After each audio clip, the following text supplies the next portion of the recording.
શુકનમાં મગનું શાક અને લાપસી અચૂકથી બધાના ઘરમાં બનતા જ હોય છે, તો જરૂરથી એક વખત આ રીતે રેસીપી ટ્રાય કરજો. બનાવવી બહુ જ સિમ્પલ છે અને આજે આપણે એકદમ દેશી સ્ટાઇલમાં મગનું શાક બનાવીશું, જે ગામડાઓમાં બનતું હોય છે એ રીતનું. બહુ જ ટેસ્ટી બને છે, ઓછા સમયમાં બની જાય છે અને ઓછા ઇન્ગ્રીડિયન્ટથી બને છે, તો જરૂરથી વિડીયોને એન્ડ સુધી જોતા રહેજો. તમારું સ્વાગત છે મારી ચેનલ હિના રૈયાણીઝ કિચનમાં. તો ચાલો શરૂ કરીએ આજની આ રેસીપી.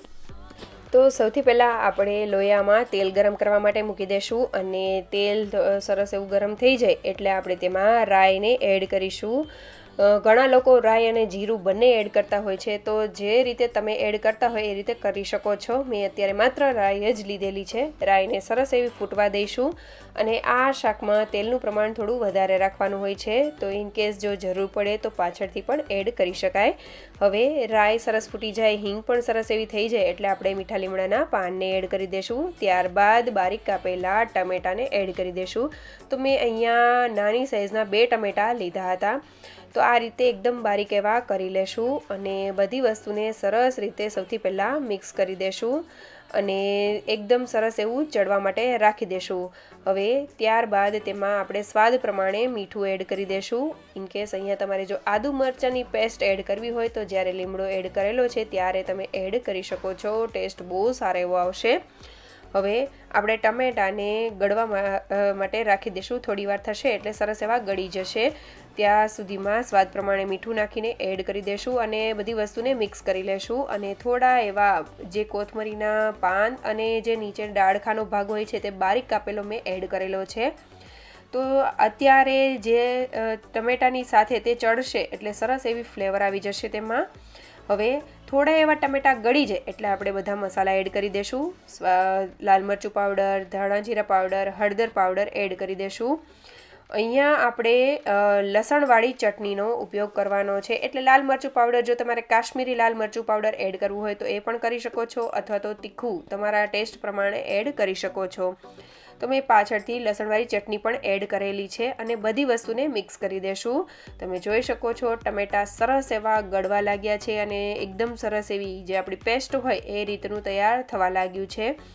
હજી પણ આપણે તેને સરસ એવું થવા દેવાનું છે. સરસ એવી તેલ બધું ફૂટી જાય અને એકદમ ટમેટા જે છે તેના કોઈ પણ ફોડવા ન રહે એ રીતે આપણે કરી લેશું. તમે જોઈ શકો છો સરસ એવું તેલ છૂટું પડી ગયું છે, તો પરફેક્ટ છે. હવે આપણે તેમાં મગ એડ કરી દઈશું. તો મેં પહેલેથી જ મગને બાફીને રાખેલા હતા, તો એ મગને આપણે અહીંયા એડ કરી દઈશું અને બધી વસ્તુને મિક્સ કરી લેશું. હવે આ મગ જ્યારે એડ કરીએ ત્યારે આપણે હળવા હાથે ઉપર નીચે કરતા જઈને શાકને હલાવવાનું છે. હવે બધી વસ્તુ મિક્સ થઈ જાય એટલે આપણે થોડું એવું લીંબુ એડ કરી દઈશું. મેં અહીંયા દેશી ટમેટાનો ઉપયોગ નથી કરેલો એટલા માટે મેં લીંબુ એડ કરેલું છે. જો તમે અહીંયા શિયાળામાં ખાસ દેશી ટમેટા આવતા હોય છે તે થોડા ખટાશવાળા હોય એટલે લીંબુ એડ કરવાની જરૂર નથી, પણ જો તમે આ રીતના ટમેટા લીધેલા હોય તો પાછળથી થોડું એવું લીંબુ એડ કરી દેવાનું, એટલે ટેસ્ટ બહુ સારો એવો આવશે. હવે બધી વસ્તુને મિક્સ કરી દઈશું અને થોડીવાર માટે ચડવા માટે રાખી દઈશું, જેથી કરીને જે મસાલા એડ કરેલા છે તે સરસ મગની સાથે ચડી જાય અને તેમાં સરસ એવો તેનો ટેસ્ટ બેસી જાય. હવે થોડું બારીક કાપેલા ધાણાભાજી એડ કરીને આપણે થોડીવાર માટે શાકને રહેવા દઈશું. એટલે તમે જોઈ શકો છો તેલ બધેથી ફૂટવા લાગ્યું છે. ઇનકેસ તેલ ઓછું લાગે તો જ્યારે પણ ટમેટા થતા હોય ત્યારે થોડું તેલ એડ કરી દેવાનું, એટલે સરસ એવું થઈ જશે. તો તમે જોઈ શકો છો આપણું શાક રેડી થઈ ગયું છે. ગેસની ફ્લેમ બંધ કરી દેશું અને આપણે તેને સર્વિંગ માટે લઈ લેશું.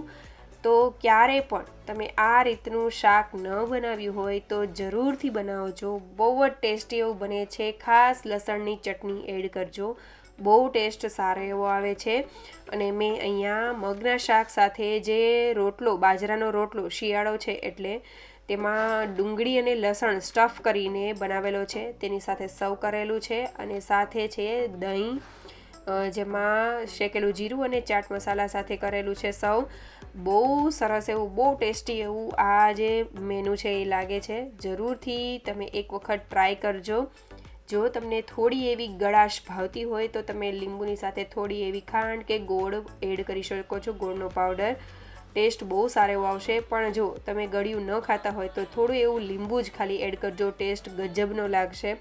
તો આ રેસીપી ટ્રાય કરજો અને મને કમેન્ટ કરવાનું ભૂલતા નહીં. જરૂરથી કમેન્ટ કરજો કે તમને મારી આજની આ રેસીપી કેવી લાગી. તમારી કમેન્ટથી મને મોટિવેશન મળશે. અને જો તમને મારી રેસીપીઝ સારી લાગતી હોય તો લાઇક, શેર અને સબસ્ક્રાઈબ કરજો. બાજુમાં આપેલી ઘંટી જરૂરથી દબાવી દેજો, જેથી નવા વિડીયો જ્યારે આવે ત્યારે નોટિફિકેશન સૌથી પહેલાં તમને મળે. Thank you for watching.